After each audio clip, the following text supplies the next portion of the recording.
नमस्कार सर्वांना, श्री स्वामी समर्थ।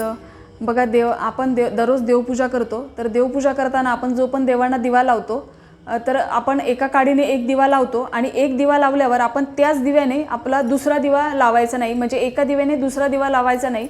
जर तुम्ही एक माचीस लावली तर त्या माचीसने जेवढे दिवे लागतील ते तुम्ही लावू शकता, पण एका दिव्याने आपल्याला चुकूनही दुसरा दिवा लावायचा नाहीये। आणि देवपूजा करताना आपल्या देवाऱ्यामध्ये देवांच्या एकापेक्षा जास्त मूर्ती असू नयेत। म्हणजे एका देवांच्या दोन किंवा दोनपेक्षा जास्त मूर्ती असू नयेत। देवाऱ्यामध्ये आपल्या एका देवाची एकच मूर्ती असावी।